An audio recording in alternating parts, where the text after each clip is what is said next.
فائدہ نمبر 2، عام طور پر جب کسی چیز کی تعریف کی جاتی ہے تو وہاں صفات وجودیہ ذکر کی جاتی ہیں. بھئی حیوان کیا ہے، یہ تعریف ہے. انسان کیا ہے، یہ تعریف ہے. علم کسے کہتے ہیں، وہ یہ ہے. اللہ کی ذات ایک ایسی جب اس کی تعریف کریں گے تو وہاں صفات سلبیہ ہوں گی کہ یہ بھی نہیں، یہ بھی نہیں، یہ بھی نہیں. ہیں کیا، یہ سمجھانا مقصد ہے. اللہ کی ماہیت، اللہ کی حقیقت انسان کے بس میں ہی نہیں. اس لیے کہ اللہ کی صفات بیان کرنا، اللہ میں یہ صفات ہے، الگ چیز ہے. یہ کہ اللہ کی ذات کے بارے میں کہنا کہ اللہ کی ذات یہ ہے، ماہیت یہ ہے، حقیقت یہ ہے، یہ ممکن نہیں ہے. اس لیے وہاں نفی تو کی جا سکتی ہے، اس بات چیزوں کو نہیں کیا جا سکتا. اللہ جسم سے پاک، جوہر سے پاک، عرض سے پاک، طول سے پاک، مکان سے پاک، جہت سے پاک، یہ کہیں گے. یہ اللہ کی تعریف اسی طرح کی جاتی ہے. دوسری بات، اللہ تعالیٰ کی ذات ایک ہے. پہلی بات، اللہ کیا ہے، جواب یہ دیں گے. دوسری بات، اللہ کی ذات ایک، اس میں تعدد نہیں. قل هو اللہ احد، قل هو اللہ احد. آگے خود اس کی ماں سے تفصیل کی ہم پھر بات کریں گے. تیسری بات، اللہ کی ذات اول بھی ہے، آخر بھی ہے. هو الاول والآخر والظاہر والباطن وبکل شیء علیم. سورۃ الحدید آیت نمبر 3. یہاں بات سمجھے، اول آخر حقیقی. ایک ہوتا ہے اول آخر حقیقی، ایک اول آخر اضافی. جس سے پہلے کوئی نہ آ سکتا ہو اول حقیقی، جس کے بعد کوئی اور نہ آ سکتا ہو آخر حقیقی.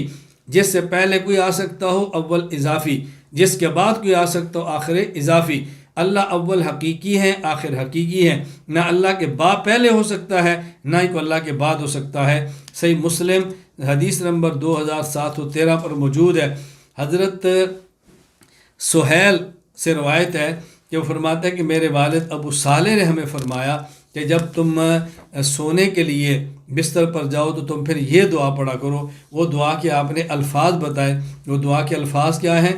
یہ یعنی اس دعا کے الفاظ: اللہم رب السماوات ورب الارض ورب العرش العظیم ربنا ورب کل شیء فالق الحب والنوا ومنزل التوراۃ والانجیل والفرقان اعوذ بک من شر کل شیء انت آخذ بناصیتی اللہم انت الاول فلیس قبلک شیء وانت الآخر فلیس بعدک شیء وانت الظاہر فلیس فوقک شیء وانت الباطن فلیس دونک شیء اقض عنا الدین واغننا من الفقر.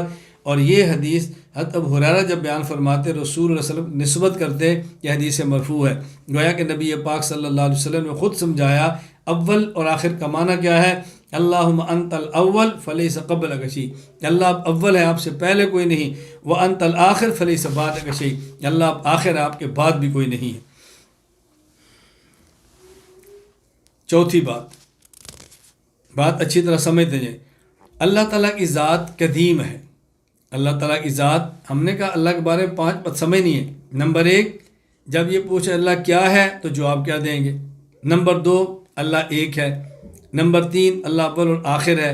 نمبر 4، اللہ قدیم ہے، یعنی اللہ ہمیشہ سے ہے، اللہ ہمیشہ رہیں گے. اللہ تعالیٰ ہمیشہ سے ہیں اور ہمیشہ رہیں گے. یہ اللہ قدیم ہے. کیوں؟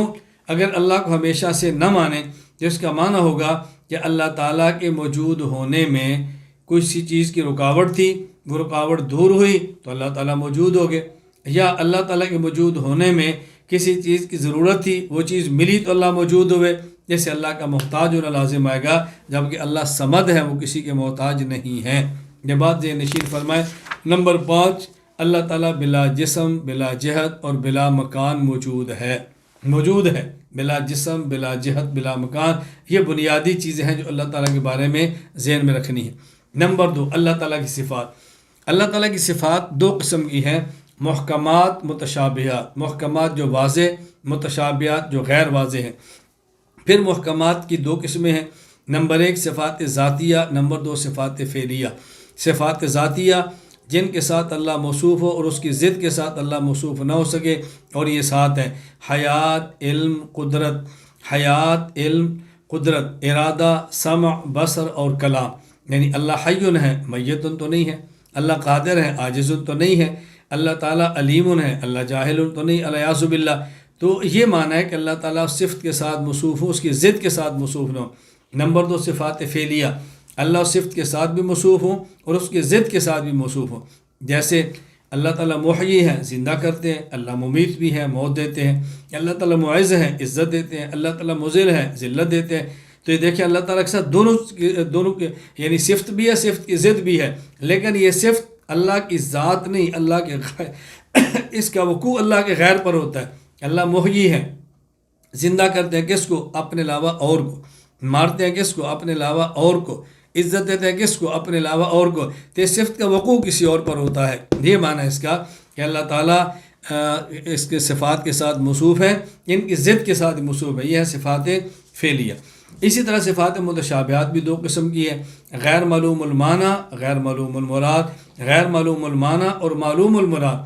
نمبر ایک، غیر معلوم المعنی، غیر معلوم المراد، لغوی معنی بھی معلوم نہیں، مراد بھی معلوم نہیں۔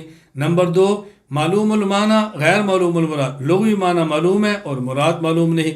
پہلی قسم الف لام میم، یہ کلام ہے، اللہ کی صفت ہے، لیکن اس کے معنی کیا ہے؟ معلوم نہیں، مراد کیا ہے؟ معلوم نہیں۔ دوسری قسم ید اللہ، ید کا معنی معلوم ہے ہاتھ، یہاں مراد کیا ہے وہ ہمیں معلوم نہیں۔ مزید تفصیلات انشاءاللہ آگے پھر اس کی آئیں۔ نمبر تین، اسماء باری تعالیٰ، اللہ تعالیٰ جس طرح اپنی ذات و صفات میں یکتا ہے، اللہ تعالیٰ اپنے اسماء کے اندر بھی یکتا ہے، اس پر بھی گفتگو انشاءاللہ ہم آگے کریں گے۔ وملائکتی، اللہ تعالیٰ کے فرشتوں پر ایمان لانا، فرشتے اللہ تعالیٰ کی مخلوق ہیں جنہیں اللہ تعالیٰ نے نور سے پیدا فرمایا ہے۔ علامہ عبدالعزیز فرہاروی رحمہ اللہ وفات 1239 ہجری، مرام الکلام فی عقائد الاسلام میں فرماتے ہیں انہا اجسام لطیفۃ نورانیۃ قادرۃ علی التشکل بالاشکال، کہ یہ نورانی فرشتے نور سے پیدا کی جانے والی ایک لطیف مخلوق ہے جو مختلف شکلوں میں آنے پر قدرت رکھتی ہے۔ یہاں چند ایک فوائد ذہن نشین فرما لیں۔ فائدہ نمبر ایک، فرشتے نہ ہی مرد ہیں نہ ہی عورتیں ہیں، نسل ان سے چلنی نہیں ہے، اس لیے نہ ہی مرد ہیں اور نہ ہی عورت ہے۔ علامہ عبدالعزیز فرہاروی رحمہ اللہ وفات 1239 ہجری، النبراس فی شرح العقائد میں فرماتے ہیں ولا یوصفون بذکورۃ ولا انوثۃ اذ لم یرد بہ نقل، یہ نہ ہی مذکر ہے نہ ہی مؤنث ہے، کیونکہ قرآن کریم اور احادیث میں اس پر کوئی ذکر نہیں، نہ ہی مذکر ہونے کا نہ ہی ان کے مؤنث ہونے کا۔ اب سوال یہ ہے کہ جب یہ مذکر اور مؤنث نہیں تو قرآن کریم احادیث میں جہاں بھی ان کا تذکرہ کیا ہے تو وہاں صیغہ مذکر کے استعمال میں آخر اس کی وجہ کیا ہے؟ اس کا جواب علامہ عبدالعزیز فرہاروی رحمہ اللہ وفات 1239 ہجری، النبراس فی شرح العقائد میں دیتے ہیں امت تذکیر فی ضمائر و اسناد الافعال فکما فی الاسماء الالہیہ وذالک لشرافۃ التذکیر، ان کے لیے ہمیشہ صیغہ مذکر کے لانا، ہمیشہ فعل کی نسبت مذکر کی کرنا، ایسے ہی ہے جیسے اللہ تعالیٰ کی ذات کے بارے میں اللہ مذکر مؤنث ہونے سے پاک ہے، لیکن اللہ کے لیے صیغے ہمیشہ تذکیر اور مذکر کے آتے ہیں، اس کی وجہ مذکر کو مؤنث پر فوقیت ہوتی ہے، اس لیے صیغے مذکر کہلائے جاتے ہیں۔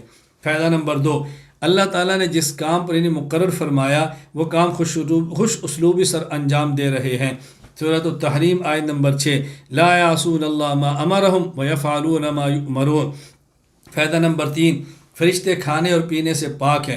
سورہ ہود آیت نمبر 70، فلما رأى أيديهم لا تصل إليه نكرهم وأورث منهم خيفة، حضرت ابراہیم کے پاس فرشتے آئے علیہ السلام، آپ ان کے لیے دمبا بھون کے لائے، انہوں نے کھانا نہیں کھایا تو آپ کو خوف محسوس ہوا، چونکہ فرشتے کھاتے ہی نہیں تھے تو انہیں نہیں کھانا تھا، اور آئے انسانی شکل میں تھے تو آپ کو پتہ نہیں چلا تو آپ نے خوف محسوس کیا۔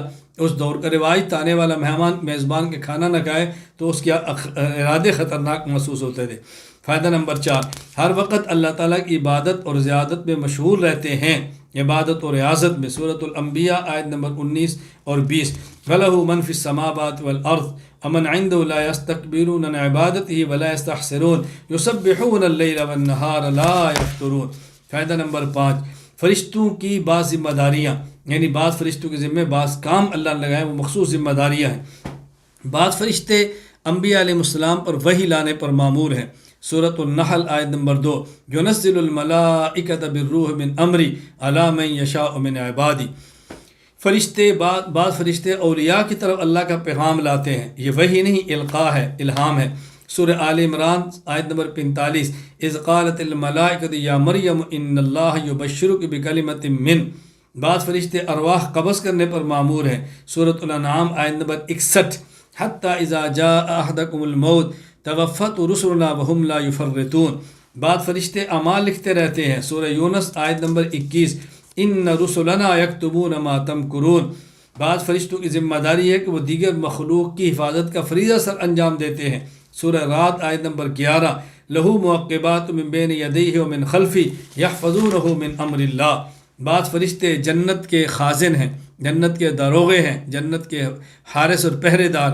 سورۃ الزمر آیت نمبر 73، حتی اذا جاءوها وفتحت ابوابها وقال لهم خزنتها سلام علیکم طبتم فادخلوها خالدین، بعض فرشتے جہنم کے خازن ہیں۔ سورۃ الزمر آیت نمبر 71، حتی اذا جاءوها فتحت ابوابها وقال لهم خزنتها الم یاتکم رسل منکم، بعض فرشتے عرش الہی کو اٹھائے ہوئے ہیں۔ سورۃ المومن آیت نمبر 7، الذین یحملون العرش ومن حولہ یسبحون بحمد ربہم ویؤمنون بہ ویستغفرون للذین آمنوا، یہاں دیکھیں یعنی حاملین فرشت کتنے ہیں؟ حاملین فرشتے 8، وَيَحْمِلُ عَرْشَ رَبِّكَ فَوْقَهُمْ يَوْمَئِذٍ ثَمَانِيَةٌ سورۃ الحاقہ آیت نمبر 17۔ لیکن یہاں ذہن نشین فرما لیں کہ حاملین عرش اس وقت 4 ہیں اور قیامت کے دن مزید 4 ہو کر 8 ہو جائیں گے۔ الجامع احکام القرآن للقرطبی، وَيَحْمِلُ عَرْشَ رَبِّكَ، اس آیت کے تحت علامہ قرطبی فرماتے ہیں، حضرت ابو ہریرہ رضی اللہ تعالیٰ کی حدیث ہے، رسول اللہ صلی اللہ علیہ وسلم فرمایا، یحملہ الیوم اربعۃ، آج عرش کو 4 فرشتوں نے اٹھایا ہوا ہے، وہم یوم القیامت ثمانیہ، اور قیامت کے دن یہ 8 ہو جائیں گے۔ نمبر 2، 19 داروغے جہنم ہیں، یعنی پہلے ہم نے بتایا کہ بعض فرشتوں کی بعض ذمہ داریاں ہیں، اب آپ کی خدمت میں پیش کر رہا ہوں کہ بعض خاص فرشتے ہیں جن کی تعداد ہے۔ فائدہ نمبر 6، فرشتوں کی تعداد، یعنی فرشتوں کی حقیقی تعداد تو اللہ تعالیٰ ہی جانتے ہیں، لیکن بعض امور پر بعض متعین فرشتوں کی تعداد احادیث میں یا قرآن کریم کی آیات کے اندر آئی ہے۔ نمبر 1، حاملین عرش 8 ہیں، وَيَحْمِلُ عَرْشَ رَبِّكَ فَوْقَهُمْ يَوْمَئِذٍ ثَمَانِيَةٌ سورۃ الحاقہ آیت نمبر 17۔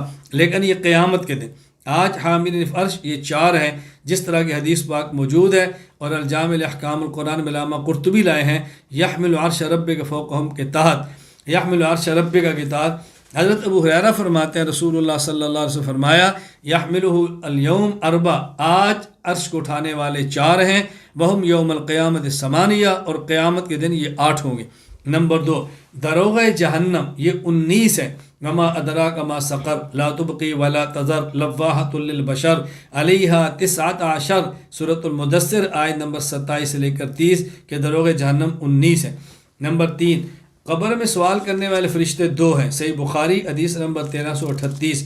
انس رضی اللہ عنہ فرماتے ہیں، رسول اللہ صلی اللہ علیہ وسلم فرمایا، العبد اذا وضع فی قبری وتولی وذهب اصحابہ حتی انہ لیسمع قرع نعالہم اتاہ ملکان، آدمی کے پاس دو فرشتے قبر کے اندر آتے ہیں جو سوال کرتے ہیں، ایک کا نام منکر ہے اور ایک کا نام نکیر ہے، اس بات عذاب القبر البحقی کے اندر ان کے نام موجود ہے۔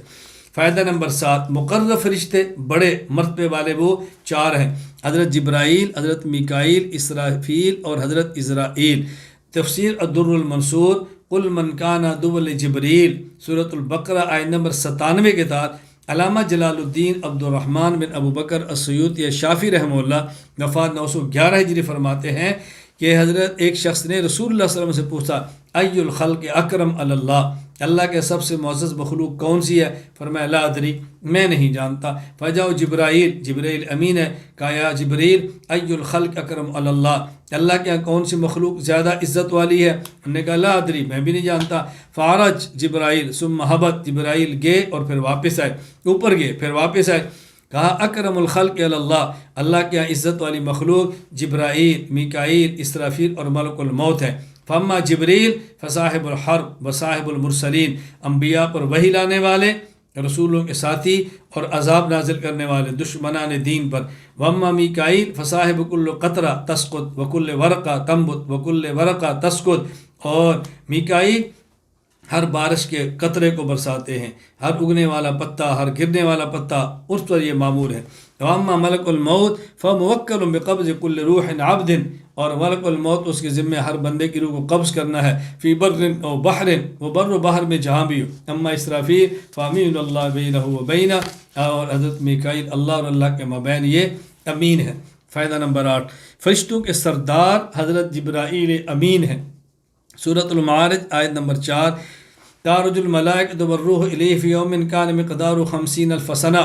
اس آیت کے تحت علامہ سید ابو ثنا محمود آلوسی افندی بغدادی رحمہ اللہ وفات 1270 ہجری روح المعانی میں لکھتے ہیں، ای جبریل علیہ السلام کما ذهب الیہ الجمعور افرد بذکر التمجزی وفضلی بناء علی ان المشہور من انہ علیہ السلام افضل الملائکہ، جبرائیل افضل الملائکہ ہے۔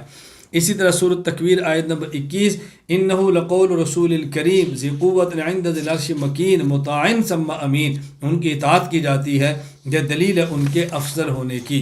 فائدہ نمبر 9، ارواح کو قبض کرنے والے فرشتے ملک الموت، کسی مرفوع حدیث میں ان کا نام تو نہیں آیا، ہاں البتہ بعض آثار میں ان کے نام آئے ہیں۔ ملک الموت کا نام ہے اسرائیل، بعض آثار کے اندر آیا ہے۔ حافظ عماد الدین اسماعیل بن خطیب ابو حفص عمر بن کثیر دمشقی رحمہ اللہ وفات 774 ہجری البدایہ والنہایہ فرماتے ہیں، وَأَمَّا مَلَكُ الْمَوْتِ فَلَيْسَ بِمُصَرَّحٍ بِاسْمِهِ فِي الْقُرْآنِ وَلَا فِي الْأَحَادِيثِ الصِّحَاحِ وَقَدْ جَاءَ تَسْمِيَتُهُ فِي بَعْضِ الْآثَارِ بِإِسرائیل، اسرائیل ان کا نام بعض آثار کے اندر آیا ہے۔ کتاب العظمہ شیخ الاصبہانی، ابو شیخ الاصبہانی نے کتاب العظمہ میں ذکر کیا ہے۔ حضرت وہب بن منبہ رحمہ اللہ فرماتے ہیں، اللہ تعالیٰ نے فرمائے حاتمہ وکلت بھی یا اسرائیل، یعنی فرمایا کہ اسرائیل میں نے جس کام پر تمہیں مقرر کیا وہ کام میرے پاس لاؤ۔ نام یا رب بھی، نام کہتے ہیں کیوں، فیقول کہتے ہیں یا رب، نام یا رب قبضت روح کذا و کذا انسین و کذا و کذا جنین و کذا و کذا شیطان و کذا و کذا غریق و کذا و کذا حریق و کذا و کذا کافر و کذا کذا شہید و کذا و کذا حدیم و کذا و کذا لدیغ و کذا و کذا فی سہل و کذا و کذا فی جبل و کذا و کذا طیر و کذا و کذا حوام و کذا و کذا وحش فذالک کذا و کذا جملۃ کذا و کذا، یعنی وہ اللہ فرماتے ہیں جو تمہارے ذمہ کام تھا لاؤ، وہ پھر لاتے ہیں۔ یہ اللہ انسان کی روح ہے، یہ جن کی ہے، یہ شیطان کی ہے، یہ پرندے کی ہے، یہ زہر کے ساتھ مرنے والے کی، غرق ہو کر مرنے والے کی، پہاڑ پہ مرنے والے کی، یہ پرندے ہیں، یہ فلاں فلاں، وہ سب کو اللہ کے دربار میں پیش کرتے ہیں۔ خلاصہ یہ ہے اس آثار میں ان کا نام اسرائیل آیا ہے۔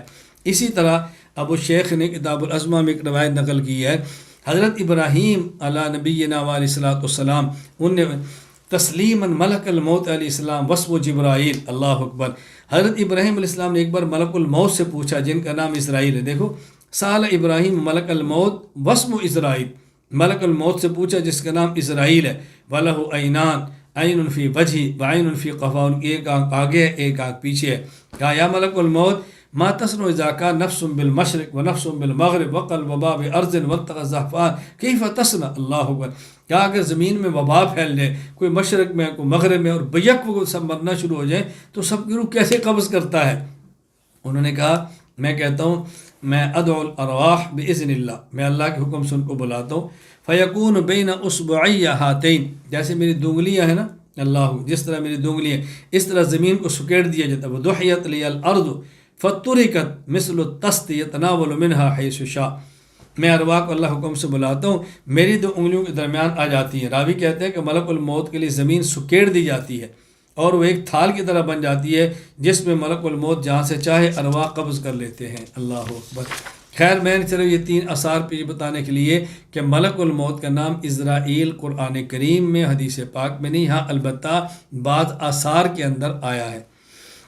فائدہ نمبر 10، انسانوں اور فرشتوں کی باہمی فضیلت، یعنی کون سے انسان ملائکہ سے افضل ہیں، کون سے ملائکہ انسانوں سے افضل ہیں، اس کا خلاصہ میں پیش کرتا ہوں، پھر چند ایک عبارات بھی پیش کر دیتا ہوں۔ نمبر 1، انبیاء اور رسل، ملائکہ مقربین جبرائیل، میکائیل، اسرافیل، ملک الموت حاملین عرش سے افضل ہیں۔ نمبر 2، مقربین ملائکہ دیگر ملائکہ اور اولیاء، اتقیاء، صلحاء، بشر سے افضل ہیں۔ نمبر 3، اولیاء، اتقیاء، صلحاء، خواص، انسان عام ملائکہ سے افضل ہیں۔ نمبر 4، عام ملائکہ عام انسانوں سے افضل، عام انسانوں سے مراد جو نیکی کام بھی کرتے ہیں اور جن سے گناہ بھی ہوتا ہے ان سے ملائکہ افضل ہیں۔ یہ موقف اکابرین کی چند ایک عبارات سے ہم نے پیش کیا، وہ چند ایک عبارات میں آپ کی خدمت میں پیش کر دیتا ہوں بغیر ترجمہ کے، خلاصہ میں نے پیش کر دی ہے۔ علامہ محمد علی بن محمد بن علان بن ابراہیم البکری الصدیقی الشافعی رحمہ اللہ وفات 1057 ہجری دلیل الفالحین لطرق ریاض الصالحین میں فرماتے ہیں، ومعنى تفضيل البشر عليهم أن خواصهم وهم الأنبياء أفضل من خواص الملائكة وهم جبريل وإسرافيل وميكائيل وإزرائيل وحملة العرش والمقربون والكروبيون والروحانيون وخواصهم أفضل من عوام البشر إجمالا بل ضرورة وعوام البشر وهم الصلحاء دون الفسقة كما قال البيهقي وغير أفضل من عوامهم.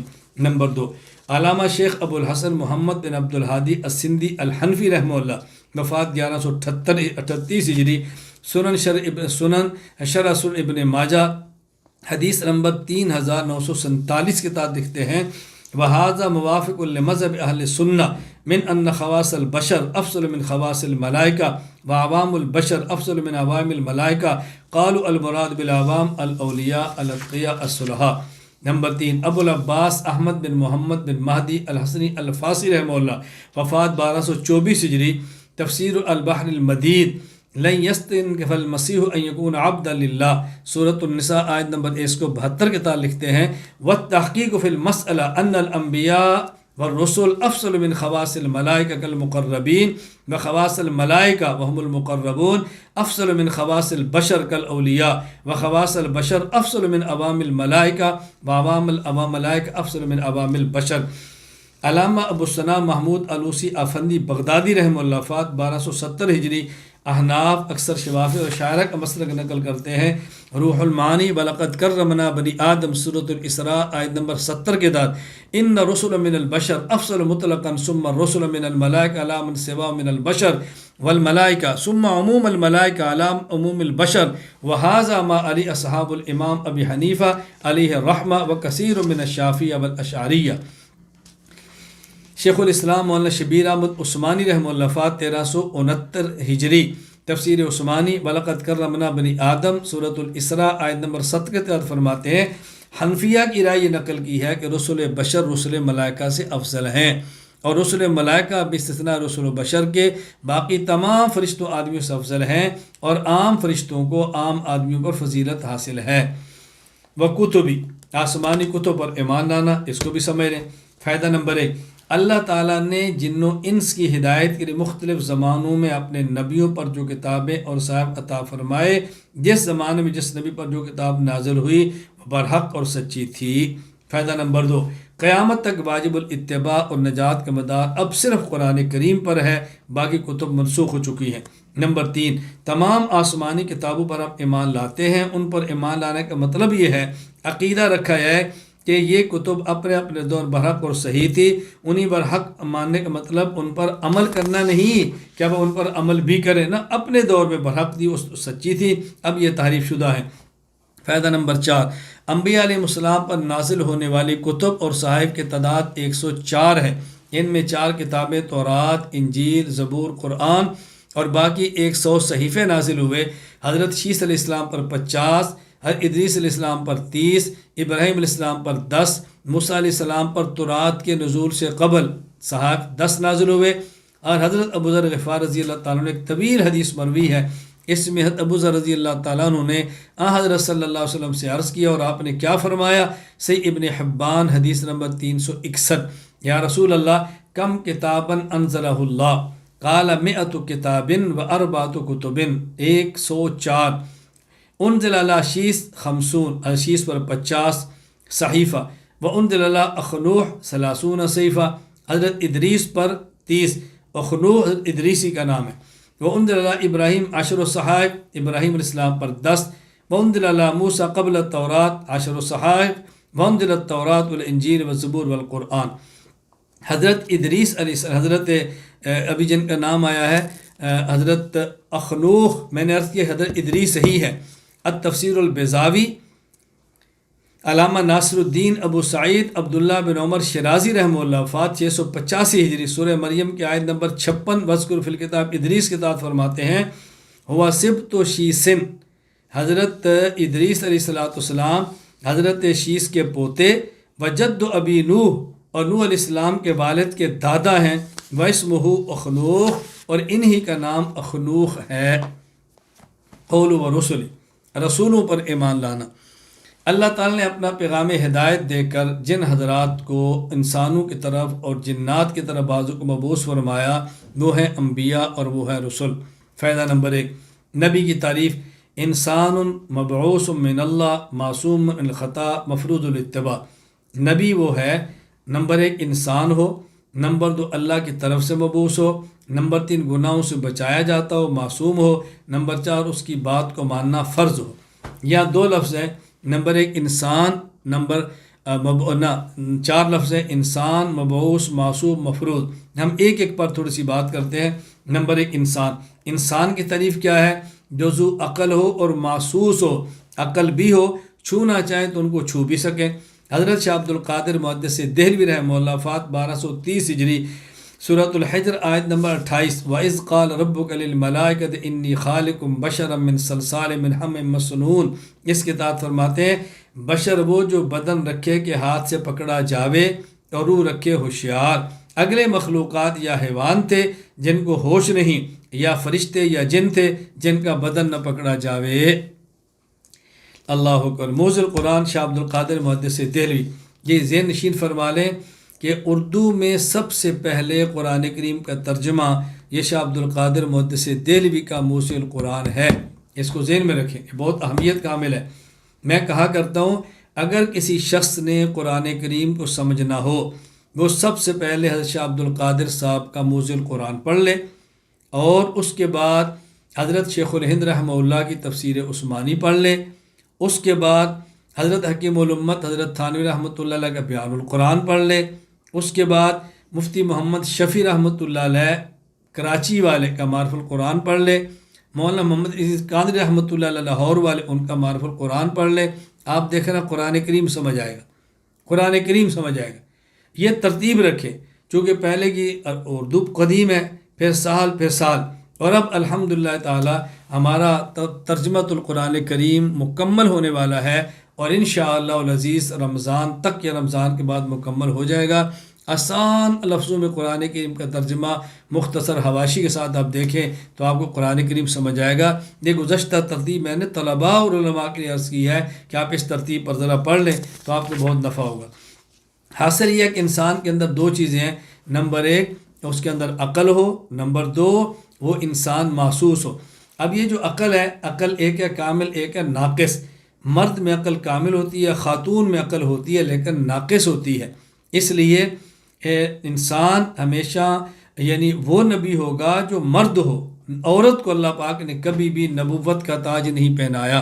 عورت ناقصات العقل بھی ہے اور ناقصات الدین بھی ہے۔ صحیح بخاری حدیث نمبر 304، رسول اکرم صلی اللہ علیہ وسلم نے فرمایا، مسلم خدری فرماتے ہیں آپ کا خواتین سے گزر ہوا، فرمایا عورتوں تم صدقہ کیا کرو، میں نے دیکھا کہ اکثر جہنم میں جانے والی تم عورتیں ہو۔ کہا یا رسول اللہ کیوں؟ فرمایا اس لیے کہ تم لان تان بہت کرتی ہو، خامد کی ناشکری بہت کرتی ہو۔ آگے عجیب جملہ فرمایا، ما رأیت من ناقصات عقل و دین اذهب للب الرجل الحازم من احداکن۔ میں نے کوئی ایسی شخص نہیں دیکھا جس میں دین بھی کم ہو، عقل بھی کم ہو، لیکن اچھے خاصے سمجھدار آدمی کی عقل کو اڑا کے رکھ دے تم جیسا۔ یعنی تمہارا دین بھی ناقص ہے، عقل بھی ناقص ہے، لیکن اچھے خاصے عقل مند آدمی کی تم ہوش اڑا کے رکھ دیتی ہو۔ انہوں نے کہا یا رسول اللہ ہمارا دین ہماری عقل ناقص ہے، کیسے؟ فرمایا کیا ایک عورت کی گواہی آدھی گواہی نہیں ہے؟ یعنی 2 عورتیں ایک مرد کے برابر ہے۔ کہا جی ہاں۔ فرمایا تو تمہارے عقل کا نقصان ہے۔ کہا کہ ہر مہینے عورت کو ماہواری کے دن نہیں آتے، وہ اس کو نماز نہیں پڑھنی ہوتی، وہ روزے بھی چھوڑتی ہے رمضان کے۔ کہا بالکل۔ فرمایا تمہارے دین کا نقصان ہے۔ خیر یہ باتیں ہمیں سمجھنی چاہیے اور ماننی چاہیے۔ اس وقت ہمارے اس درس سے الفقہ الاکبر میں مرد حضرات ہیں، خواتین بھی ہیں لیکن کم ہیں، اصل مرد ہیں۔ میں اس لیے آپ کی خدمت میں ایک بات بڑی معذرت کے ساتھ عرض کرتا ہوں، بات اس کو سمجھیں۔ میں ایک نقطے پر آج بھی قائم ہوں، کئی حضرات سے گفتگو ہوئی ہے اور میں نے سمجھنے کی کوشش بھی کی ہے، مزید مجھے سمجھائے میں سمجھنے کے لیے تیار ہوں۔ عام طور پر گھر جو برباد ہوتے ہیں، اس گھروں کے برباد ہونے کی وجہ مرد ہوتے ہیں، خواتین نہیں ہوتی۔ آپ کہیں گے جی خواتین ہوتی ہیں مرد تو نہیں ہوتے۔ میں نے کہا بات سمجھو، جب آپ یہ بات کہتی ہو کہ عورت ناقص العقل ہے تو اس کا مطلب ایسے کام کرے گی جو کم عقلی والے ہیں۔ تو جب آپ کامل عقل ہیں تو آپ نے برداشت کرنا ہے۔ اس دوست سے ناقص العقل ہو کر کم عقلی کے کام کر لیے، آپ کامل عقل ہو کر عقل مندوں کی طرح برداشت نہیں کرتے تو گھر میں فساد ہوا، تو فساد کا سبب کون ہوا؟ میں سمجھانے کے لیے بات کہتا ہوں کہ جس طرح گھر میں کسی کے 4 بچے ہیں، ان میں ایک اب نارمل ہے، اس کی عقل کم ہے، تو گھر میں فساد وہی مچائے گا، کبھی برتن توڑے گا، کبھی کوئی چیز خراب کرے گا، تو آپ نے اس پر توجہ دینی ہے، اس کی باتوں کو برداشت کرنا ہے۔ کیوں بھائی؟ اب نارمل ہے، اس میں عقل کم ہے، ہم نے اس کو برداشت کرنا ہے۔ تو جب آپ یہ بات فرماتے ہیں کہ عورت کی عقل ناقص ہے، تو پھر یہ بات بھی آپ کو سمجھیں کہ برداشت بھی آپ نے کرنا ہے۔ اس کی عقل تو تھوڑی ہے، وہ تو کوئی نہ کوئی ایسا کام کرے گی، تو برداشت تو آپ نے کرنا ہے۔ اگر مرد بھی برداشت نہیں کرے گا تو بتائیں ہم میں اور اس ناقص العقل کے اندر فرق کیا ہوا؟ تو یا عورت کو ناقصۃ العقل کہنا چھوڑ دیں، یا ناقصۃ العقل کے اس نقصان عقل کے ساتھ ہونے والی کوتاہیوں کو برداشت کرنا شروع کریں، تو آپ دیکھیں گھر آباد ہو جائے گا، بس جائیں گے، ٹوٹنے سے بچ جائیں گے۔ اللہ تعالی ہمیں یہ بات سمجھنے کی توفیق عطا فرمائے۔ اس موضوع پر پھر کبھی انشاءاللہ میں بات کروں گا۔ کئی ایک موضوعات ہیں جن پر میں بات کرنا چاہتا ہوں، تفصیل کے ساتھ یہ بات کروں، یہ بات کروں، یہ بات کروں۔ پورے عالم کی فکر تو ہمارے ذمہ ہے، لیکن پورے عالم کو ہم ٹھیک تو نہیں کر سکتے، لیکن اپنے ساتھ منسلک جو افراد ہیں، مرد یا خواتین، ہم ان کو تو راہ راست پہ لانے کی بھرپور کوشش کریں گے اور کر رہے ہیں۔ بات رکھنا میری ذمہ داری ہے، اس کو سمجھنا، پھر سمجھ آئے تو قبول کرنا یہ آپ کی ذمہ داری ہے۔ اللہ تعالیٰ مجھے بھی صحیح بات کہنے کی، سمجھنے کی اور قبول کرنے کی توفیق عطا فرمائے۔ نبی کی تعریف میں 4 لفظ: نمبر 1 انسان، نمبر 2 مبعوث من اللہ۔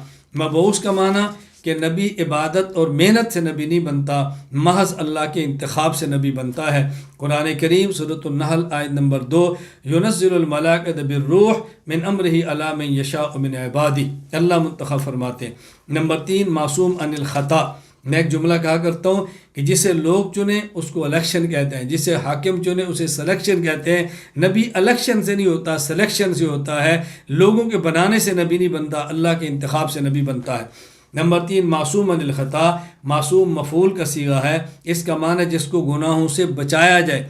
معصوم کا معنی یہ نہیں کہ نبی گناہ سے بچتا ہے، معصوم کا معنی اللہ نبی کو گناہوں سے بچاتے ہیں۔ جس کے سر پہ اللہ تاج نبوت سجاتا ہے، خود اللہ اس کو گناہوں سے بچاتا ہے۔ نمبر 4 مفروض الاتباع۔ نبی کی ہر بات کو ماننا فرض ہے۔ یہ طبیعتن سے بنا ہے۔ طبیعتن جانور کو، اس بچے کو کہتے ہیں جو اپنی ماں کے پیچھے دوڑے۔ وہ یہ نہیں دیکھتا کہ ماں کدھر جا، وہ یہ نہیں دیکھتا کہ ماں کیوں جاتی ہے، وہ دیکھتا کہ ماں کدھر جاتی ہے۔ آپ دیہات والے اس کو سمجھیں گے، اگر روڈ کے اوپر بس جا رہی ہے، آپ کی گاڑی آگے بچہ آ جائے، تو جدھر چھوٹے بچے کی ماں جاتی ہے، جانور ادھر ہی بچہ دوڑتا ہے۔ سڑک کی طرف آیا تو سڑک کی طرف ہے، وہ کھیت کی طرف جائے تو بچہ کھیت کی طرف ہے۔ وہ یہ نہیں دیکھتا کہ میں نے کیوں جانا ہے، وہی دیکھتا کہ میں نے کدھر جانا ہے۔ تو یہی نبی کی بات ماننی ہے، سمجھ آئے تب بھی ماننی ہے، نہ سمجھ آئے تب بھی ماننی ہے۔ نہ چند ایک باتیں سمجھ رہے۔ فائدہ نمبر 1، نبی اور رسول میں فرق کیا ہے؟ مولانا عبدالعزیز پرہاڑوی رحمہ اللہ وفات 1239 ہجری، النبراس شرح و شرح العقائد میں فرماتے ہیں: فالرسول من جاء بشرع جدید والنبی من لم یأت بہ۔ جو نئی شریعت کو لائے وہ رسول ہے، اور جو نئی شریعت کو نہ لائے، سابقہ شریعت پر چلے، وہ نبی ہے۔ فائدہ نمبر 2، انبیاء اور رسول کی تعداد کیا ہے؟ مشکات المصابیح باب بدء الخلق و ذکر الانبیاء۔ ابو امامہ فرماتے ہیں، حضرت ابو ذر رضی اللہ عنہ نے عرض کیا، یا رسول اللہ کم وفاء عدد الانبیاء، انبیاء کی تعداد کتنی ہے؟ آپ نے فرمایا 100,024,000، تقریباً 1,24,000۔ الرسل من ذلك 315 جما غفیرا، اور رسولوں کی تعداد وہ 315 ہیں۔ وہ فرمائے بہت بڑی تعداد ہے۔ یہاں بات یاد رکھیں، جب انبیاء کی تعداد بیان فرمائے تو یوں کہا کریں 1,24,000 کم و بیش انبیاء، حتمی تعداد بیان نہ کریں، کیونکہ جن روایات کا اندر تعداد کا ذکر ان روایات پر کلام ہے۔ نمبر 2، یہ روایات اخبار احاد ہیں، اگر ان کو مان بھی لیا جائے تو نبی کی تعداد قطعی بیان کرنے سے دلیل قطعی چاہیے، دلیل ظنی سے قطعیت سے بات نہیں کر سکتے، تو کم و بیش 1,24,000 کہا کریں۔ نمبر 3، سورۃ النساء نمبر 164، اللہ فرماتے ہیں وَرُسُلًا قَدْ قَصَصْنَاهُمْ عَلَيْكَ مِن قَبْلُ وَرُسُلًا لَّمْ نَقْصُصْهُمْ عَلَيْكَ وَكَلَّمَ اللَّهُ مُوسَىٰ تَكْلِيمًا۔ بعض رسولوں کا تذکرہ اللہ فرماتے ہیں ہم نے پیغمبر آپ کے سامنے کیا ہے اور بعضوں کا نہیں کیا، تو حتمی تعداد تو ہو نہیں سکتی کہ ایسا نہ ہو 1,24,000 سے کچھ کم ہو ہم ان کو چھوڑ دیں۔ ایک کم ہوں اور ہم اس کو نبوت میں شامل کر دیں، اور ہو سکتا ہے کہ 24 سے زیادہ ہوں، ہم ان کو نبوت سے الیاذ باللہ نکال دیں، نہ ہم غیر نبی کو نبی کہہ سکتے ہیں اور نہ نبی کو غیر نبی کہہ سکتے ہیں، ہمارے اختیار میں نہیں ہے، تو بہتر ہے 1,24,000 کم و بیش کہہ دیا جائے۔ فائدہ نمبر 3، نبی کی ذات بشر ہے اور نبی کی صفت نور ہے۔ یہ ذات اور بشر کو مان لیا جائے، یعنی ذات بشر ہے، صفت نور ہے، تو بشر اور نور کے جھگڑے سارے ختم۔ دونوں قسم کی آیات اور حدیث موجود ہیں۔ آپ سماعت فرمائیں سورۃ بنی اسرائیل آیت نمبر 93، قل سبحان ربی حل کنت الا بشر رسولا۔ سورۃ الکاف آیت نمبر 110، قل انما انا بشر مثلکم یوحی الی انما الہکم الہ واحد۔ صحیح بخاری حدیث نمبر 401، انما انا بشر مثلکم انسا کما تنسون فاذا نسیت فذکرونی۔ صحیح مسلم حدیث نمبر 2601، فرمایا اللہ کے نبی نے اللہم انی اتخذ عندک عہدا لن تخلفنی فانما انا بشر فای المؤمنین آذیتہ شتمتہ لعنتہ جلدتہ فاجعلھا لہ صلاۃ وزکاۃ وقربۃ تقربہ بہا الیک یوم القیامہ۔ اب دیکھو، یہ میں نے آپ کی خدمت میں میں نے 2 آیتیں پیش کی ہیں اور 2 حدیثیں پیش کی ہیں جو رسول اللہ صلی اللہ علیہ وسلم کی بشریت پر دلالت کرتی ہیں۔ سورۃ المائدہ آیت نمبر 15، قد جاءکم من اللہ نور وکتاب مبین۔ سورۃ الاحزاب آیت نمبر 46، وداعیا الی اللہ باذنہ وسراجا منیرا۔ اب دیکھو 2 آیتیں میں نے پیش کی ہیں جو پیغمبر کی نورانیت پر دلالت کرتی ہیں، اس لیے ہم نے کہا پیغمبر کی ذات بشر ہے، پیغمبر کی صفت نور ہے، تو جھگڑے نور اور بشر کے سارے ختم۔ ہم آپ کو نور مانتے ہیں صفت کے اعتبار سے اور بشر مانتے ہیں ذات کے اعتبار سے۔ فائدہ نمبر 4، خدائی اختیارات اور صفات نبی کے لیے ثابت نہیں کر سکتے۔ صفت علم الغیب یہ اللہ کا خاصہ ہے، وَعِندَ مَفَاتِحُ الْغَیْبِ لَا يَعْلَمُهَا إِلَّا هُوَ۔ سورۃ الانعام آیت نمبر 59۔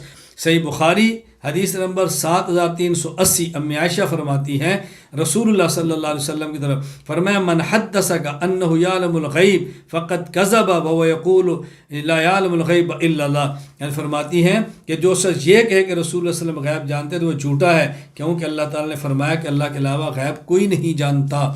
اسی طرح حاضر اور ناظر یہ اللہ کی صفت ہے، نبی کو حاضر اور ناظر ماننا یہ جائز نہیں۔ سورۃ البقرہ آیت نمبر 115، وَلِلَّهِ الْمَشْرِقُ وَالْمَغْرِبُ فَأَيْنَمَا تُوَلُّوا فَثَمَّ وَجْهُ اللَّهِ، اللہ ہر جگہ پر ہے۔ صحیح مسلم باب استحباب خفض صوت بالذکر، ابو موسیٰ رضی اللہ عنہ فرماتے ہیں ہم اللہ کے نبی کے ساتھ سفر میں تھے، بعض لوگوں نے اونچی آواز سے ذکر کرنا شروع کیا، آپ نے فرمایا ایھا الناس اربوا علی انفسکم انکم لیس تدعون اصم ولا غائبا انکم تدعون سمیعا قریبا ومعکم، اللہ تمہارے ساتھ ہے۔ تو حاضر اور ناظر ہونا اللہ کی صفت ہے، اس لیے پیغمبر کی صفت نہیں ہے، نہ نبی کو عالم الغیب کہیں نہ نبی کو حاضر اور ناظر کہیں۔ یہ عقائد ہے جس پر مستقل پڑھنے کی ضرورت ہے، آپ وقت ہے تو ہم ان عقائد پر بھی کھل کر بات کریں۔ ہم نے بات شروع کی ہے انشاءاللہ ثم انشاءاللہ عقائد پر تسلسل کے ساتھ، اسباق بھی ہوں گے، درس بھی ہوں گے، کتابیں بھی ہوں گی، آپ نے پڑھنا ہے ہم نے پڑھانا ہے، یہ کام سلسلہ چلتا رہے گا، یہ موت تک کا ہمارا معاملہ ہے۔ اللہ تعالی ہمیں اور ہماری نسلوں کو دین کی مقبول خدمت کے لیے قبول فرما لے۔ ہمارے ایک بہت بڑے عالم تھے مولانا محمد علی جلندی رحمہ اللہ تعالی، حضرت بیان فرما لیتے، کسی کی چٹ آ گئی، حضرت یہ بتائیں کہ اللہ کے نبی ہر جگہ ہیں؟ حضرت فرمانے لگے یہ جو ساتھ ایک پلاٹ پڑا ہوا ہے بتاؤ ہم اس کو خرید کر یا مسجد بنا سکتے ہیں؟ کہا جی بنا سکتے ہیں۔ فرمایا اسی کو خرید کر ہم یہ حضور کی قبر بنا سکتے ہیں؟ کہا جی نہیں۔ فرمایا کیوں نہیں؟ اب اس کا مطلب یہ ہے کہ مسجد اس لیے بنا سکتے ہیں کہ اللہ ہر جگہ ہے، تو اللہ کا گھر بھی ہر جگہ ہے، اور حضور پاک صلی اللہ علیہ وسلم چونکہ ہر جگہ نہیں ہے تو آپ کا گھر اور قبر ہر جگہ نہیں ہے، تو بات بڑی آسان ہے، سمجھنا کیا مشکل ہے اس کو۔ اسی طرح مختار کل ہونا اللہ کی صفت ہے، پیغمبر کی صفت ہرگز نہیں۔ سورہ یونس آیت نمبر 49، قل لا املک نفسی نفعا ولا ضرا الا ما شاء اللہ۔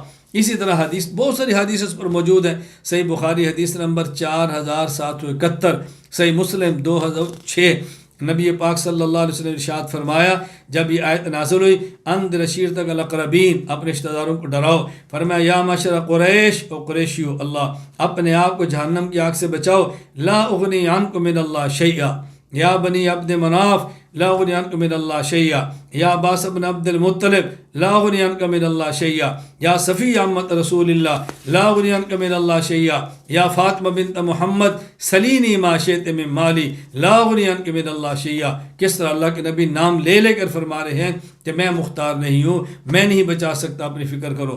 اللہ میں بات سمجھنے کی توفیق عطا فرمائے۔ فائدہ نمبر 4، نبی الانبیاء، جن کا کلمہ امت پڑھے وہ نبی ہے، جن کا کلمہ نبی پڑھے وہ نبی الانبیاء ہے۔ آدم سے لے کر عیسیٰ علیہ السلام انبیاء ہیں، ہمارے پیغمبر نبی الانبیاء ہیں، نبیوں کے نبی۔ سورہ آل عمران آیت نمبر 81، وَإِذْ أَخَذَ اللَّهُ مِيثَاقَ النَّبِيِّينَ لَمَا آتَيْتُكُم مِّن كِتَابٍ وَحِكْمَةٍ ثُمَّ جَاءَكُمْ رَسُولٌ مُّصَدِّقٌ لِّمَا مَعَكُمْ لَتُؤْمِنُنَّ بِهِ وَلَتَنصُرُنَّ۔ اللہ نے انبیاء سے وعدہ لیا کہ تم نے میرے محمد پر ایمان بھی لانا ہے اور تمہاری زندگی میں تو میرے محمد کی مدد بھی کرنی ہے۔ فائدہ نمبر 6، امام الانبیاء، رسول اللہ صلی اللہ علیہ وسلم تمام انبیاء کے امام ہیں۔ سنن نسائی حدیث نمبر 451، حضرت رسول اللہ صلی اللہ علیہ وسلم فرماتے ہیں ثم دخلت الى بیت المقدس فجمع علی الانبیاء علیہ السلام فقدمنی جبرائیل حتی اممتہ، کہ بیت المقدس معراج کی رات اللہ کے نبی فرماتے ہیں کہ میں نے نماز پڑھائی، جبرائیل امین نے مجھے آگے کیا۔ تفسیر ابن کثیر کے اندر ہے، ہم کچھ دیر ٹھہرے، لوگ جمع ہو گئے، مؤذن نے اذان دی، جماعت کھڑی ہوگی، ہم نے صفیں باندھ لی، ہم منتظر تھے میں یہ امنا امام کون بنے گا، اللہ اکبر۔ فاخذ بیدی جبریل علیہ السلام فقدمنی فصلیت بہم، جبرائیل نے مجھے آگے کھڑا کیا اور میں نے نماز پڑھائی۔ جب نماز سے فارغ پوچھا یا محمد اتدری من صلی خلفک، جانتے ہو پیچھے نماز کس نے پڑھی ہے؟ میں نے کہا نہیں۔ فرمایا صلی خلفک کل نبی بعثہ اللہ عز وجل، آپ کے پیچھے جن نے نماز پڑھی ہے یہ سارے انبیاء ہیں۔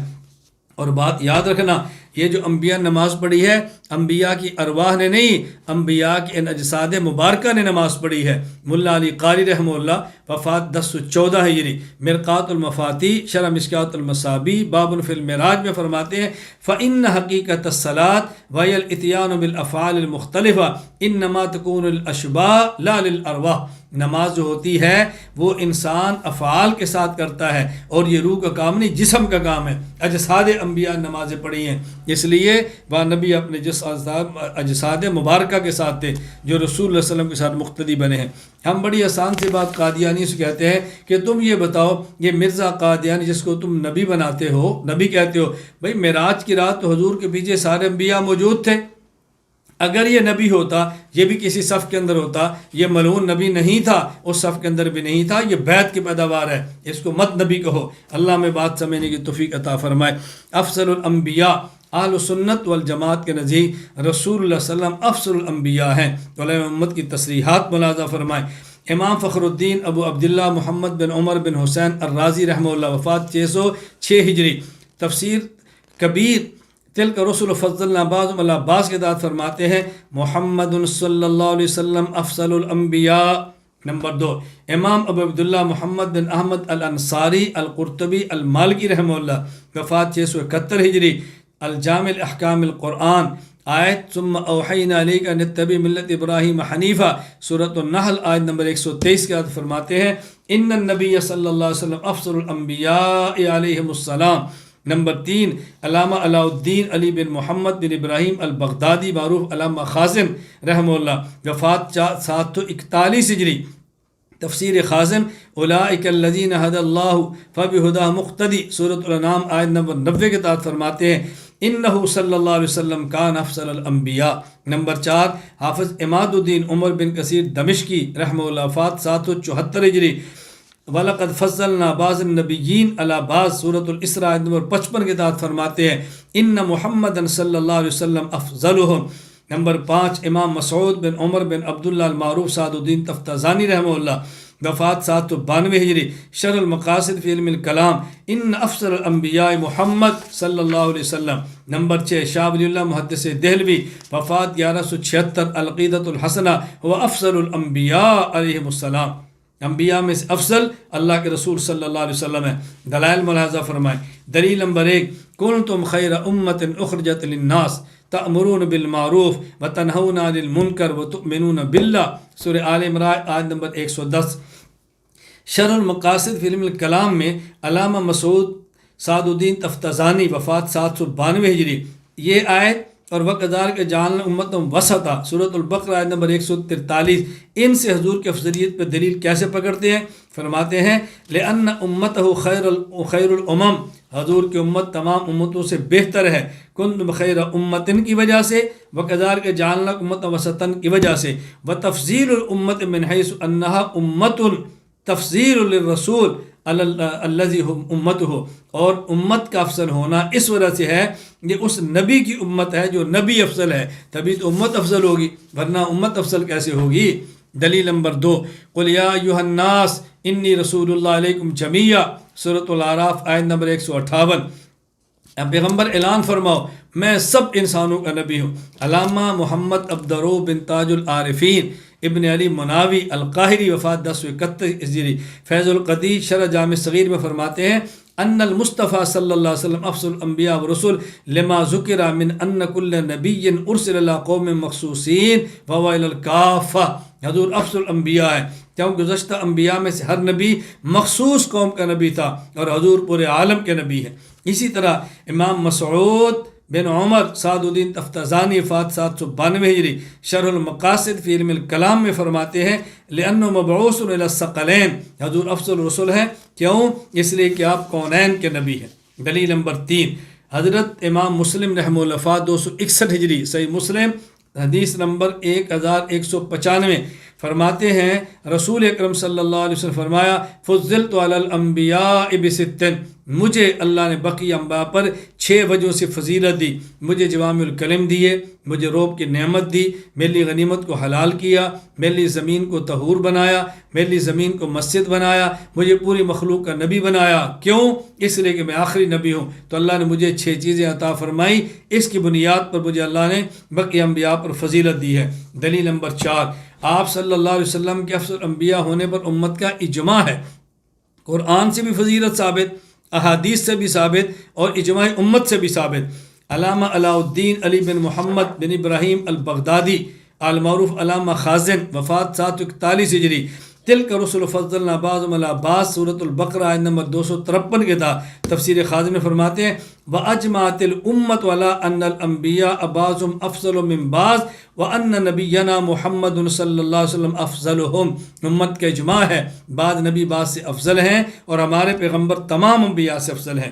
نمبر 2، حافظ اماد الدین ابو الفدا اسماعیل بن خطیب ابو حفص عمر بن کثیر دمشقی رحمہ اللہ وفات 774 ہجری تفسیر ابن کثیر وَلَقَدْ فَضَّلْنَا بَعْضَ النَّبِيِّينَ سورۃ الاسراء نمبر 55 کے ساتھ فرماتے ہیں وَلَا خِلَافَ أَنَّ مُحَمَّدًا صلی اللہ علیہ وسلم أَفْضَلُهُمْ. امت کا اجماع ہے حضور افضل الانبیاء ہیں. امام مسعود بن عمر سعد الدین تفتزانی وفات 792 ہجری شرح المقاصد علم الکلام اجمع المسلمون علی ان افضل الانبیاء محمد صلی اللہ علیہ وسلم. امت کا اجماع ہے کہ حضور افضل الانبیاء ہے. دلیل نمبر 5، بانی دارالعلوم دیوبند قاسم العلوم والخیرات مولانا محمد قاسم ننوتوی رحمہ اللہ وفات 1297 ہجری تحذیر الناس ان انکار اثر ابن عباس میں فرماتے ہیں فرمایا یاد رکھنا کمالات کی بنیاد 2 ہیں، کمال علمی کمال عملی. نبوت کمال علمی کا نام ہے، لہذا جس نبی میں جتنا علم ہوگا اتنے وہ نبی دیگر انبیاء سے افضل ہوگا. اور رسول اللہ صلی اللہ علیہ وسلم کے پاس علم چونکہ اولین آخرین کا ہے، سب سے زیادہ علم آپ کا ہے تو سب سے افضل بھی آپ ہیں. علامہ ننوتوی کے لفظ دیکھو، فرمایا رسول اللہ صلی اللہ علیہ وسلم کا ارشاد کہ علمت علم الاولین والآخرین بشرط فہم اسی جانب مشیر ہے. شرح اس معمہ کے یہ ہے کہ اس ارشاد خاص و عام کو یہ بات واضح ہے علوم اولین مثلا اور ہیں، علوم آخرین اور ہیں، لیکن وہ سب علوم رسول اللہ صلی اللہ علیہ وسلم میں مجتمع ہے. عالم حقیقی رسول اللہ صلی اللہ علیہ وسلم ہے اور ہم باقی انبیاء باقی اور اولیاء علماء گزشتہ مستقبل اگر عالم ہے تو بالعرض ہے. مگر اس کے ساتھ یہ بھی عالم ہم جانتے ہیں کہ نبوت کمالات علمی میں سے ہے، کمالات عملی میں سے نہیں. انبیاء اپنی امت سے اگر ممتاز ہوتے ہیں تو علوم ہی میں ہوتے ہیں. میں نے خلاصہ بیان کیا. لوگ کہتے ہیں ننات کے علوم سمجھ نہیں آتے، میں کہتا ہوں نہیں سمجھ آتے تو جس کو آتے ہیں اس سے سمجھو. میری بات سمجھے. حضرت ننوتوی کو ہم نے چھوڑ دیا کہ ننوتوی کی عبارت پیچیدہ ہے، مغلق ہے، سمجھ نہیں آتی. میں نے کہا چھوڑو مت، اس خدمت کے لیے ہم آپ کے نوکر موجود ہیں. آپ ہمارے پاس تشریف لاؤ، ہمیں خدمت کا موقع دو، ننوتوی علوم کو ہماری زبان سے سن لو۔ آپ دیکھیں ننوتوی علوم سمجھ آتے ہیں کہ نہیں آتے۔ اس لیے میں ایک بات کہا کرتا ہوں، میں اہل سنت والجماعت احناف دیوبند کا محقق نہیں، بلکہ اہل سنت والجماعت احناف دیوبند کی عبارات کا ناقل اور شارح ہوں۔ انہی کی بات کو بیان کرتا ہوں، پھر انہی کی بات کو آسان لہجے میں سمجھاتا ہوں۔ کتنا آسان کام کیا ہم نے۔ آپ تحذیر الناس کے لیے ارادہ فرمائیں، میں پڑھاتا ہوں، آپ دیکھیں تحذیر الناس کیسے سمجھ آتی ہے۔ ننوتوی علوم کو سمجھو تاکہ پتہ چلے وہ کتنا بڑا شخص تھا، علم کا کتنا بڑا وہ سمندر تھا، علم کا آسمان تھا، اور کتنا بڑا انسان تھا۔ ہم نے اس بنیاد پر چھوڑ دیا ان کے علوم کو پڑھنا کہ جی مشکل ہے۔ بھئی مشکل ہے تو آسان زبان دے دو، کیا فرق پڑتا ہے؟ اللہ میں بات سمجھنے کی توفیق عطا فرمائے۔ فائدہ نمبر 8، نبی العالمین حضور اکرم صلی اللہ علیہ وسلم ہر بستی، ہر قوم، ہر شہر، ہر ملک، ہر عالم کے نبی ہیں۔ وَأَرْسَلْنَاكَ لِلنَّاسِ رَسُولًا وَكَفَىٰ بِاللَّهِ شَهِيدًا، سورۃ النساء آیت نمبر 79۔ علامہ سید ابو ثنا محمود آلوسی، وفات 1270 ہجری رحمہ اللہ، تفسیر روح المعانی میں عجیب بات فرماتے ہیں، ارسلناک للناس رسولا بیان لجلالت منصبہ صلی اللہ علیہ وسلم ومکانت عند ربی سبحانہ بعد ضب عنہ بأتم وجہ ففیہ رد ایضا لمن زعم اختصاص رسالت علیہ السلام والسلام بالعرب فتعریف الناس للاستغراق والجار متعلق برسولہ قدم علی للاختصاص الناظر الى قید العموم ای مرسلا لکل الناس لا لبعضهم فقط کما زعموا۔ کتنی پیاری بات فرمائی۔ فرمایا للناس الف لام استغراق کا ہے، رسولاً بعد میں ہے، للناس پہلے ہے۔ للناس کو بعد میں ہونا چاہیے، یہ بعد والے کو پہلے کیوں لائے؟ تقدیم ما حق التاخیر یفید الحصر والتخصیص۔ فرمایا اختصاص پیدا کرنے کے لیے کہ ہمارے پیغمبر کی خصوصیت ہے کہ آپ کی رسالت عامہ ہے، رسالت خاصہ نہیں ہے۔ یہ حضور کی افضلیت کی دلیل ہے، پیغمبر کی عظمت کی دلیل ہے۔ خیر ہمارے نبی عام و خاص کے نبی ہیں۔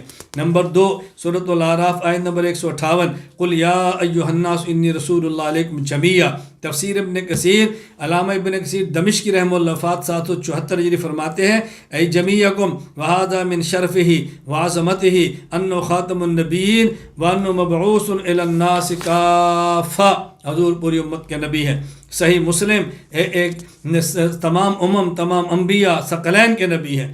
صحیح مسلم حدیث نمبر 1195، حضرت ابو ہریرہ رضی اللہ عنہ کی حدیث، میں نے یہ بھی ابھی عرض کی ہے، رسول اللہ صلی اللہ علیہ وسلم نے فرمایا فضلت علی الانبیاء بست، اللہ نے مجھے 6 چیزیں وہ عطا فرمائی جو پہلے نبیوں کو نہیں دی۔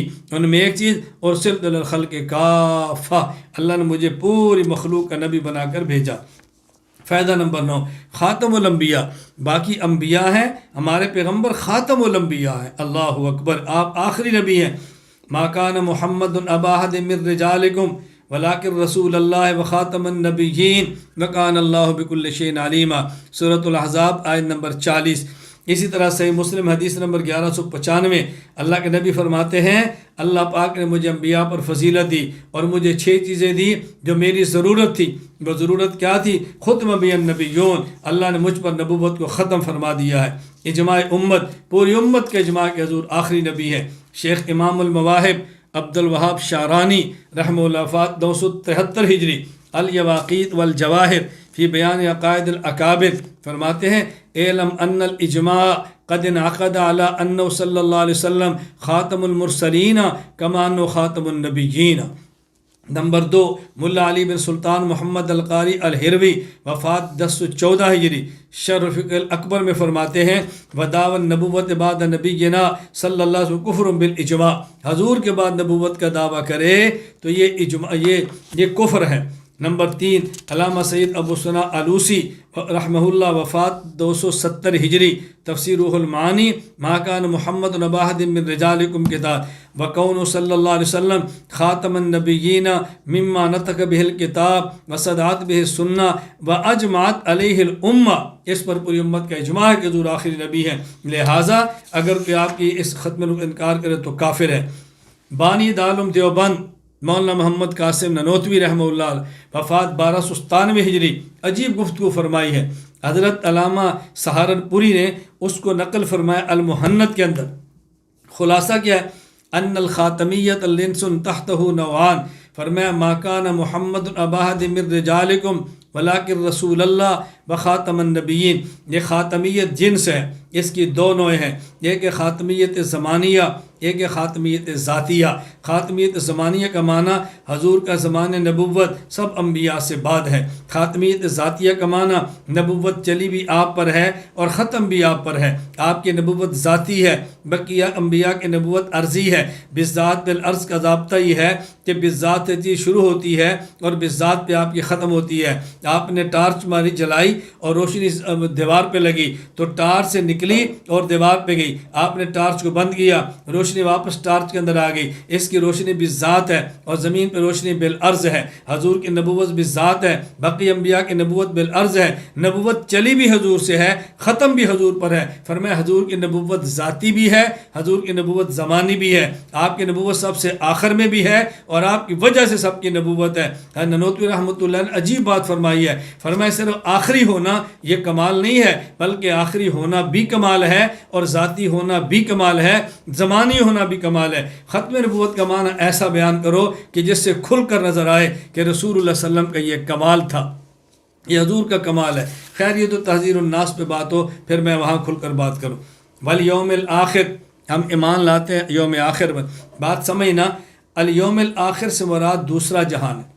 ایک ہے الیوم الآخر، ایک ہے البعث بعد الموت۔ امام صاحب نے دو لفظ الگ الگ فرمائے ہیں، والیوم الآخر الگ، والبعث بعد الموت الگ۔ والیوم الآخر دوسرا جہان، اس سے مراد قبر کی زندگی ہے۔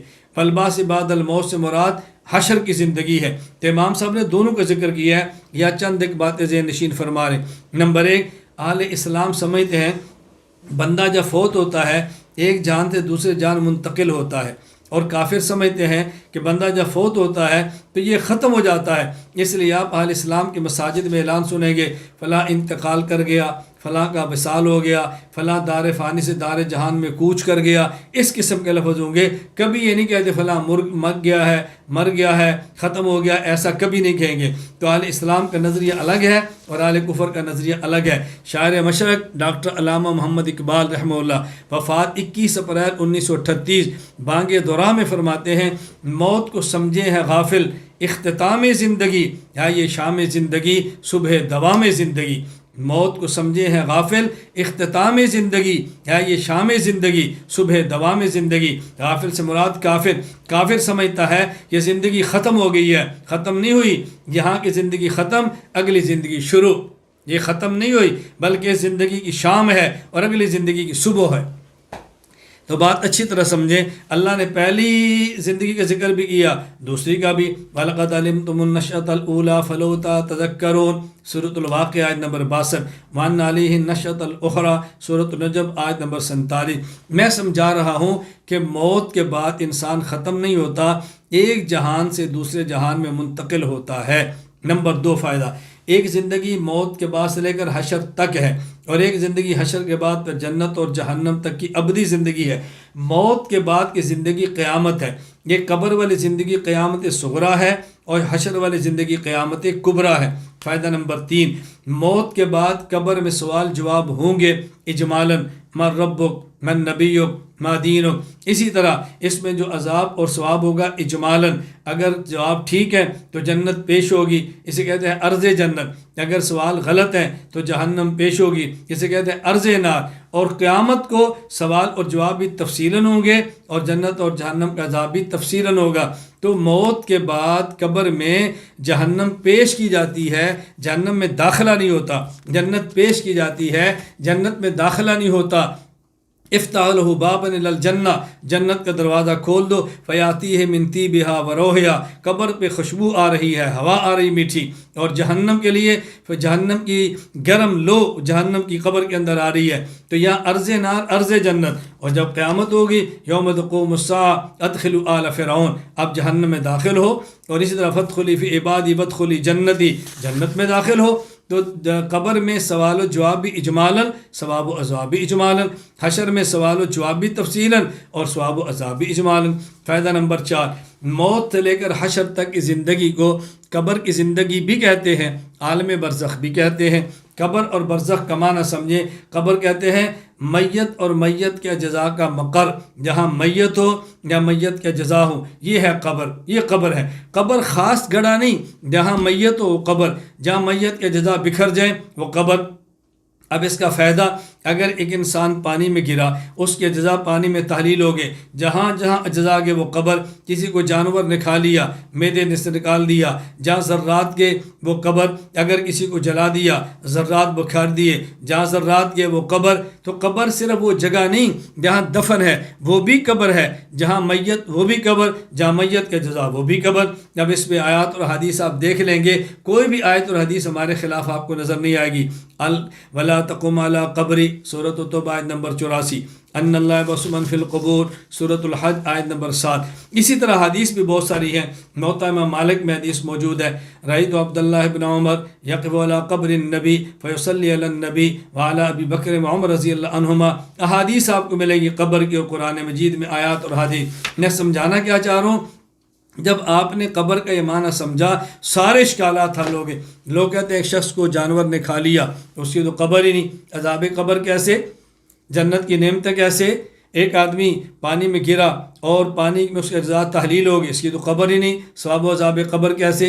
ایک آدمی کو جلایا، اس کی راکھ کو ہوا میں بکھیر دیا، اس کو قبر ہی نہیں ملی، ثواب و عذاب قبر کیسے؟ یہ سوالات سارے قبر کا معنی نہ سمجھنے کی وجہ سے ہیں۔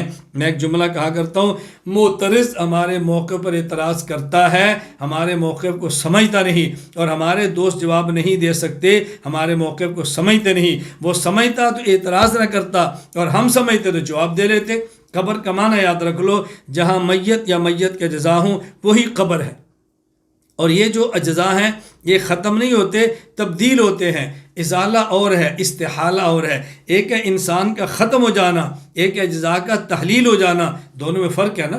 جب آپ نے جلایا، کسی ہندو نے جلا کر راکھ کر دیا تو ختم نہیں ہوئے نا، تحلیل ہوئے ہیں۔ پانی میں گرے، ختم نہیں، تحلیل ہوئے۔ جانور نے کھایا، ختم نہیں ہوا، تحلیل ہوا ہے۔ تو اجزاء کا تغیر الگ بات ہے۔ ان تمام جسم کے اجزاء کے ساتھ اللہ روح کا تعلق قائم کر کے ثواب اور عذاب دے دیتے ہیں۔ تو قبر کا معنی سمجھے، سب اشکال ختم۔